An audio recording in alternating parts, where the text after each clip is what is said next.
Ramadan ada salah satu di antaranya kegiatan iktikaf di malam Lailatul Qadar. Nah, iktikaf di malam Lailatul Qadar itu salah satu misinya, salah satu tujuannya adalah melakukan muhasabah. Melakukan muhasabah.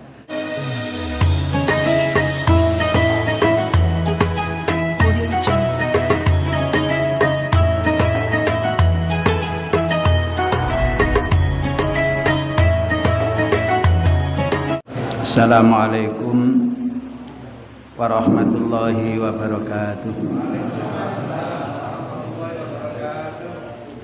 Bismillahirrahmanirrahim. Alhamdulillahilladzi 'allama bil qalam 'allamal insana ma lam ya'lam. Assalatu wassalamu ala sayyidil a'rabi wal ajam wa ala alihi wa sahbihi dzawil kiram, amma ba'd. Al-mukarramun, para alim, para ulama, para sesepuh bini sepuh yang kami hormati, Bapak Camat beserta staf, Bapak dan Ramil beserta anggota, Bapak Kapolsek beserta anggota, Bapak pengurus MBJNU Nahdlatul Ulama Kecamatan Gedek, Bapak Kepala Desa se-Kecamatan Gedek, Bapak pengurus dan para undangan yang berbahagia. Alhamdulillah di malam hari ini kula njenengan saya pinaringan kawilujengan saking ngarsanipun Allah Subhanahu wa taala sehingga saged nderekaken acara safari Ramadan yang keempat di Masjid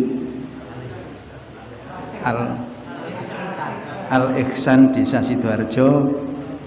Mugi-mugi rawuh kula panjenengan saya angsal berkah saking ngarsanipun Allah Subhanahu wa taala. Salat salam mugi katuraken dumateng Rasulullah Muhammad sallallahu alaihi wasallam kang sampun paring tuntunan dumateng kula njenengan saha rupi dinul Islam. Mugi-mugi kanthi tuntunan ingkang sae kula njenengan pinaringan ridhanipun Allah Subhanahu wa taala. Bapak Ibu ingkang kawula mulyakaken, pertemuan pertama ingkang sampun dipun bahas hikmah puasa dan berkah Ramadan. Pertemuan ingkang nomor kalih, puasa membangun kesalehan ritual dan kesalehan sosial. Lajeng pertemuan yang ketiga, menjauhi hal-hal yang menghilangkan pahala puasa. Pada hari ini kula ansal tugas menyampaikan materi meraih rahmat dan maghfirah pada bulan suci Ramadan. Bapak Ibu ingkang kawula mulyakaken, kula sengaja pada pertemuan kali ini ngrepek. Nggih, ngrepek jarene wong-wong sakniki nek ngaji kudu ana dalile, nek gak ana dalile dikira gawe karepe dhewe. Mila nyuwun sewu. Niki bahasan yang pertama berkaitan dengan meraih rahmat dan maghfirah. Bapak Ibu ingkang kawula mulyakaken, kata-kata rahmat niku ditulis dalam Al-Qur'an sebanyak 338 kali. Dados jenengane tadarus mulai alif lam mim sampai minal jinnati wan nas, cobi jenengan hitung bahwa kata-kata rahmat niku ditulis sebanyak 338 kali. Cukup banyak. Dalam segala bentuk. Sementara yang bentuk fi'il madhi itu tertulis dalam 8 kali. Yang fi'il mudhari' tertulis 15 kali, sementara fi'il amar tertulis sebanyak 6 kali. Kata-kata rahmah itu sendiri, diulang di dalam Al-Qur'an sebanyak 145. Sementara Ar-Rahman terulang sampai 57. Dan Ar-Rahim, khusus Ar-Rahim diulang sampai 95. Satu diantaranya disematkan pada nama Nabi Muhammad sallallahu alaihi wasallam di dalam surat At-Taubah ayat yang terakhir, sebelum terakhir itu dalam ayat laqad ja'akum rasulun min anfusikum azizun alaihi ma anittum harisun alaikum bil mu'minina raufur rahim. Jadi asma Allah yang Ar-Rahim yang sejumlah 95, satu diantaranya disematkan dumateng Nabi Muhammad sallallahu alaihi wasallam. Dengan predikat Ar-Rahim yang disematkan pada Nabi Muhammad, maka Nabi Muhammad mengalami kesuksesan yang luar biasa untuk mengubah kaum jahiliyah menjadi kaum modern. Namun demikian masih ada saja sebagian umat Islam yang tidak paham sehingga mengembangkan Islam dengan cara yang bukan ar-rahim, tapi mohon maaf istilah yang terbaru barangkali menggunakan cara-cara yang radikal. Padahal Nabi Muhammad tidak mengajarkan seperti itu. Bapak Ibu yang kami muliakan, di dalam kitabnya Syekh Muhammad Alwi Al-Maliki, beliau menyatakan dalam sebuah hadis yang diriwayatkan oleh Imam Ahmad wal Bazzar wal Baihaqi nahwahu min hadits Abi Hurairah. Beliau menyatakan, hadhi khamsu khisalin akramallahu biha as-shaimina min ummati Nabi sallallahu alaihi wasallam fi syahri Ramadan. Di dalam hadis itu dinyatakan bahwa di bulan Ramadan umat Nabi Muhammad ini mendapatkan 5 keistimewaan. Dan ini saya terangkan cuma 3 saja Pak, tidak semuanya. Yang pertama, nadarallahu ilaihim fi awwal lailatin nadratas inayatin wa rahmatin.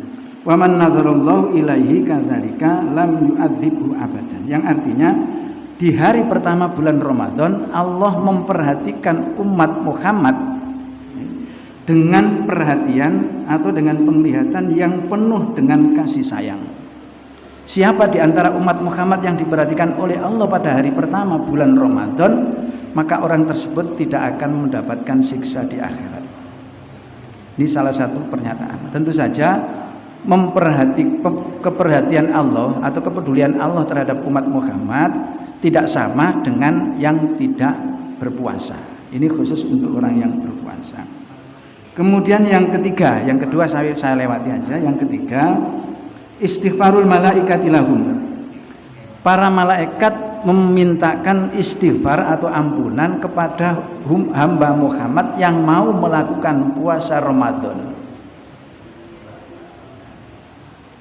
Istighfarul malaikati lil mu'minina tsabitun binasil Qur'ani fi qouli ta'ala, dan malaikat memohonkan ampunan kepada orang-orang mukmin yang mau melakukan puasa Ramadan itu ada nas dalam Al-Qur'an, Pak. Mungkin di antara kita bertanya-tanya, mengapa malaikat kok punya peduli memintakan ampunan kepada umat Muhammad yang melakukan atau menjalankan dan melaksanakan puasa di bulan Ramadan? Malaikat yang memintakan ampunan kepada Allah tentang hamba Muhammad atau umat Muhammad yang melakukan puasa di bulan Ramadan itu terkait dengan kasus ketika Allah Subhanahu wa taala melakukan dialog dengan malaikat ketika Allah Subhanahu wa taala hendak menciptakan Nabi Adam. Di dalam surat Al-Baqarah dijelaskan yang berbunyi a'udzubillahi minasyaitonirrajim. Wa idz qala rabbuka lil malaikati inni ja'ilun fil ardi khalifah. Ketika itu Allah berdialog dengan malaikat. Wa idz qala rabbuka lil malaikati inni ja'ilun fil ardi khalifah. Wahai para malaikat, aku akan mencipta di muka bumi ini khalifah. Khalifah itu bahasa gampangnya ya penguasa atau pemimpin. Bukan khilafah, Pak. Khalifah, istilahnya khalifah. Kemudian malaikat ini menyangka, Pak, membantah. Qalu ataj'alu fiha may yufsidu fiha wa yasfiku dima'a wa nahnu nusabbihu bihamdika wa nuqaddisu lak. Jadi para malaikat intinya tidak setuju atas kehendak Allah menciptakan Nabi Adam sebagai khalifah. Nah, kenapa demikian? Mungkin di balik itu malaikat merasa lebih baik, ibadahnya lebih intens dibandingkan khalifah yang akan dicipta oleh Allah. Oleh karena itu, untuk membuktikan bahwa khalifah yang diciptakan oleh Allah ini benar-benar khalifah yang mumpuni, kemudian Allah menyatakan dalam ayat berikutnya, wa 'allama adamal asma'a kullaha tsumma 'aradahum 'alal malaikati faqala ambiuni bi asma'iha ula'i in kuntum shadiqin. Nah, dari ayat ini ternyata Nabi Adam ketika setelah diberikan ilmu oleh Allah dengan berbagai macam ilmu yang dibutuhkan, sementara malaikat tidak diberi ilmu oleh Allah, kemudian andaikan istilah sekarang diadakan adu cerdas cermat, Pak. Ternyata dari pertanyaan-pertanyaan yang disampaikan malaikat tidak bisa menjawab sama sekali. Kemudian sementara Nabi Adam bisa menjawab persoalan yang disampaikan oleh Allah. Nah, atas dasar inilah, karena malaikat awalnya itu protes kepada Allah atas penciptaan Nabi Adam, akhirnya cara bahasa gampang itu malaikat didenda oleh Gusti Allah. Kongkon jalukno sepuro nanggone makhluke Gusti Allah, utamanya terhadap umat Muhammad sallallahu alaihi wasallam. Inilah Pak. Oleh karena itu, atas dasar hadis ini kita melakukan puasa Ramadan dengan baik dan benar sesuai dengan tatanan syariat, secara otomatis kita mendapatkan bonus dimintakan ampunan oleh malaikat kepada Allah Subhanahu wa taala. Luar biasa, Pak. Jadi kalau kita berpikir secara mendalam, mohon maaf, kita itu diberikan kenikmatan yang luar biasa oleh Allah. Boleh makan, boleh tidur, boleh nikah, boleh kerja dan lain-lain. Sementara malaikat tidak makan, tidak minum, tidak tidur. Kira-kira malaikat iri, kenaan menungso iku mangan turu nyambut gawe keluyuran, tak jalukno sepuro sementara aku gak tahu turu, ya gak rapi, ya gak nyambut gawe, kira-kira ngoten Pak. Kira-kira kula niku. Terus kula jenengan iki wis diwenakno, ya turu, ya mangan, ya ngombe, ya macam-macam. Malaikat ditugasno njalukno sepuro kula panjenengan sedaya. Bapak Ibu ingkang kawula mulyakaken, mboten kula waca kabeh Pak, cek mboten kedalon ya. Didik-didik mawon. Ingkang nomor gangsal, nggih. Sedayane gangsal kitab Maghfiratullahi lahum lailatal idi hatta yantahuna min ada'i shaumi ramadhana. Nomor gangsal, bonus ingkang dipun aturaken dening Gusti Allah dumateng kula jenengan sing nglampahi ibadah puasa pada hari terakhir hari raya Idul Fitri, kula jenengan segala dosa yang kita lakukan diampuni oleh Allah Subhanahu wa taala. Maka ada istilah Idul Fitri. Id ada yaitu idan. Niki nek menurut istilah kamus Pak, istilah kamus ada yaitu idan itu hari raya yang berulang-ulang setiap tahun. Nah, artinya hari raya Idul Fitri niki pemborosan bahasa, ono hari raya, ono Idul Fitri. Nggih, pokok Idul Fitri atau Idul Adha itu berulang setiap tahun. Nah, Al-Fitrah atau Al-Fitri itu ada yang memberikan arti suci atau bersih, sehingga pengertian Idul Fitri kula jenengan sak sampune nglampahi poso Ramadan selama 1 bulan penuh, maka kita bebas atau bersih dari dosa-dosa yang dilakukan. Bapak-bapak sedherek-sedherek ingkang kawula mulyakaken, lah puasa yang bagaimanakah yang bisa menjamin kita diampuni oleh Allah? Lah ini yang jadi pertanyaan. Apakah puasa yang kita lakukan selama ini sesuai dengan standar yang telah ditentukan oleh Allah? Soalnya di dalam salah satu ayat Allah menyatakan di dalam surat Al-Mulk, A'udzubillahi minasyaitonirrajim, Tabarakalladzi biyadihil mulku wa huwa ala kulli syai'in qadir, alladzi khalaqal mauta wal hayata liyabluwakum ayyukum ahsanu amala. Dari ayat ini ada pemahaman yang jelas, bila Gusti Allah menilai ibadah kula jenengan tidak dinilai dari kuantitas, tapi yang dinilai kualitas. Kula jenengan sebagai manusia yang hidup di masa sekarang, kula jenengan sering melihat perkembangan atau perubahan dan dinamika dalam sebuah industri. Sumerep kula niku rumin nenten istilah ISO 2000, nggih. Kira-kira sakniki ISO pinten kula karo. Jadi untuk menentukan kualitas standar sebuah perusahaan niku enten istilah ISO 2000 biyen Pak. Kira-kira sakniki ngapunten Pak Camat kula mboten saged ngikuti. Itu artinya apa? Bahwa perusahaan ini sudah mencapai peringkat prestasi atau peringkat kualitas tertentu dengan diberikan label oleh lembaga yang berhak memberikan label itu. Bahkan ketika produk Indonesia yang mau dikirim ke luar negeri itu harus ada legalitas dari lembaga tertentu untuk menentukan kualitas ini. Niku dunia industri. Dan dunia industri ini mengalami perkembangan dan perubahan cukup pesat Pak, cukup pesat. Nyun sewu, salah satu contoh dunia telekomunikasi. Nggih, dunia telekomunikasi. Zaman cilikan kula, wong kutha-kutha niku nek ngelokno arek desa niku ngeten, Pak. Oh, mamu ado kenteng. Biyen niku cilikan kula ngoten. Ado kenteng niku artinya apa? Gano kabel listrik, gano kabel telepon. Sekarang yang namanya telepon, jangankan orang yang berduit, Pak. Wong ngarit lho sakniki nggawa handphone, Pak. Wong ngarit iku nggawa handphone sakniki. Kan sudah cukup canggih. Artinya apa?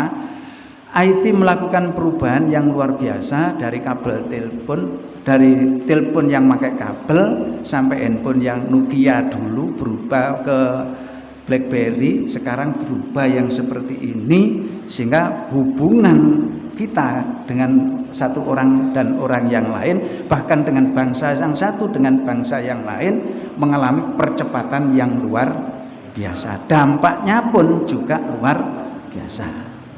Bapak Ibu ingkang kawula mulyakaken, menawi kula jenengan pernah belajar sebuah syariat, salah satu hal yang mengganggu napa nggih? Mengganggu kegiatan kebaikan manusia, salah satu diantaranya adalah alat musik yang berupa seruling. Yang masalah ngene kados enten niku. Tapi justru sekarang seruling itu pun mboten payu, Pak. Sapa gelem dulinan suling sakniki? Justru sing payu sakniki handphone niku. Dadi insyaallah sing ganggu nemen sakniki handphone mboten suling, Pak. Suling wis gak kanggo nggih. Jadi handphone ini sangat mengganggu kalau kita tidak bisa memanfaatkan. Lho mulai arek bayi, balita niku pun pinter gawe ngene. Nah niki dengan perkembangan ingkang kados ngaten, terus kula jenengan ditanya, bagaimana kondisi ibadah kula jenengan? IT aja sudah mengalami perubahan seperti itu. Nah, mila di dalam kegiatan Ramadan ada salah satu di antaranya kegiatan iktikaf di malam Lailatul Qadar. Nah, iktikaf di malam Lailatul Qadar itu salah satu misinya, salah satu tujuannya adalah melakukan muhasabah atau istilah yang lain evaluasi diri. Mungkin istilah gini perusahaan namanya lead bank, penelitian dan pengembangan. Nek jenengan ningali dunia otomotif, mobil sing lawas niku nek disetater mboten ngangge kontak Pak biyen. Diselenger. Nggih ya. Nek nutup kaca dioglek ngeten. Sakniki pun mboten payu ngoten niku. Ya, sepeda motor sing lawas-lawas biyen nganggo persneleng, kopling, rem dan macam-macam. Sakniki pun mboten laku ngoten. Ganti matic. Nah, inilah perkembangan teknologi. Nah, berkaitan kali itu semua terus kula jenengan kembali. Terus nek teknologi IT atau otomotif mengalami perkembangan seperti itu, terus dos pundi ibadah kula panjenengan. Mila balungsul dumateng Al-Qur'an sing kula aturaken kala surat Al-Mulk, alladzi khalaqal mauta wal hayata liyabluwakum ayyukum ahsanu amala. Kala wingi panjenenganipun Bapak Haji Fathur Rahman paring dawuh supados poso kula jenengan iki termasuk poso sing apik harus dilakukan secara ikhlas. Dalam sebuah hadis dinyatakan man shoma ramadhana imanan wahtisaban ghufira lahu ma taqaddama min dzambi. Bahkan wonten hadis yang lain enten sing berbunyi yang lain mangko ramadhana imanan wahtisaban ghufira lahu ma taqaddama min dzambi rawahu Syaikhan, diriwayatkan oleh Imam Bukhari dan Muslim.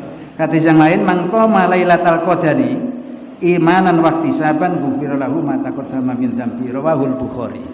Hadis yang diriwayatkan oleh Imam Bukhari menyatakan barang siapa yang beribadah di malam Lailatul Qadar dengan penuh keimanan dan ikhtisaban, maka Allah memberikan ampunan dosa-dosa yang pernah dilalui. Nah, ikhtisaban niku bahasa gampangnya istilah Jawa ya niku ikhlas krana Gusti Allah. Nah, pengertian ikhlas niku bebas dari karakter sum'ah atau karakter riya.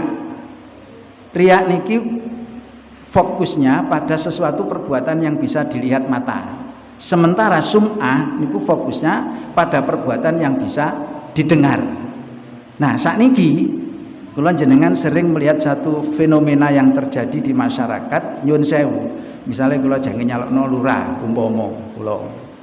Biasa gak tahu sapa masjid moro-moro sapa masjid disiki. Tujuane napa? Tebar pesona. Lah niku nek bahasa agama istilah riya. Riya. Utawa kula jenengan ya biasa sedekah. Tapi gak tahu dicerita-critakno, mergo jange nyalokno kepala desa, nyerita-critakno ulang kali kok tak bantu sakmene ilang kali kok. Lah niki jam ini namanya napa? Sum'ah, menceritakan melalui suara. Lah dengan teknologi canggih, sum'ah dan apa jenenge? Dan tebar pesona itu diwakili oleh handphone dengan viral, Pak. Viral rame sakniki nggih ya. Demo tanggal 11 kemarin viral. Nah niki lah, Pak. Terus intinipun poso kulon jenengan ini bisa menghapus dosa dan bisa mendatangkan rahmat dari Allah Subhanahu wa taala menawi poso kulon jenengan ini dilaksanakan dengan tulus dan ikhlas. Ketalon. Ketalon. Titik kas nggih. Kalau ingin Ustaz Fathur Rahman paring satu statement pernyataan atau ciri khas orang ikhlas niku nggih. Salah satu di antara sing pun dipun aturaken kalau ingin mboten lepat niku ketika napa jenenge dilihat orang atau tidak dilihat orang perbuatannya sama tidak berubah atau istilah yang lain ajek gak musiman. Wong ikhlas iku nek nglakoni ibadah gak musiman ajek baduwe akeh bakat duwe ya tetep budal nang masjid nang langgar di antaranya itu ndak musiman bahwa kepentingan ngene ngono dan lain-lain ya tetap aja waktunya sholat waktunya ibadah ya ibadah niki napa namine hal-hal ingkang saged kula aturaken berkaitan kalian isian apa kegiatan safari Ramadan wonten menika panggenan mugi-mugi sing kula aturaken iki dadosaken ilmu sing manfaat. Bapak Ibu ingkang kawula mekaten 3 hal sing kula aturaken dumateng panjenengan intinipun mugi-mugi puasa Ramadan yang dilakukan hari ini dan seterusnya benar-benar menjadi ibadah puasa yang ikhlas akhirnya mendapatkan ridho Allah Subhanahu wa taala, mendapatkan rahmat Allah dan mendapat pengampunannya sehingga kita menjadi orang selamat dunia sampai di akhirat. Saya yakin ada beberapa tutur kata atau mungkin perilaku yang kurang berkenan bagi panjenengan saya mila kula atas nama pribadi nyuwun gumi pangsami al-afu minkum. Assalamualaikum warahmatullahi wabarakatuh. Disampaikan terima kasih. Demikian tadi Bapak Ibu sekalian tausiah atau mau'izatul hasanah yang disampaikan oleh Al-Mukarram Kiai Haji Muhammad Sulkan. Mudah-mudahan apa yang sudah disampaikan oleh beliau tadi menjadi ilmu yang bermanfaat bagi kita semua, membawa maslahat fid dini wa dunya hatta al-akhirah. Amin Allahumma amin. Bapak Ibu sekalian yang saya hormati, kini tibalah waktunya yaitu acara pamungkas, yaitu acara penutup atau doa. Untuk acara doa kami mohon kepada yang terhormat Ustadz Jainul Montamar untuk memimpin jalannya doa di malam hari ini. Diri selaku pembawa acara dari awal hingga akhir apabila ada kata-kata yang kurang berkenan kami mohon maaf yang sebesar-besarnya. Akhirul kalam wallahul muwaffiq ila aqwamit thoriq. Wassalamualaikum warahmatullahi wabarakatuh. Kepada yang terhormat Al-Ustadz Zainul Montamar MSI, waktu dan tempat kami persilakan. Al-Fatihah. A'udzubillahi minasyaitonir rajim. Bismillahirrahmanirrahim. Alhamdulillahirabbil alamin. Shiratal ladzina an'amta 'alaihim ghairil amin. Allahumma shalli wa sallim ala sayyidina Muhammad wa ala alihi wa ashabihi ajma'in. Alhamdulillahirabbil alamin. Allahumma yassir lana umurana umurad dunya wal akhirah. Allahumma yassir lana wa hasil maqasidana innaka antas samiul alim wa tub alaina innaka antat tawwabur rahim.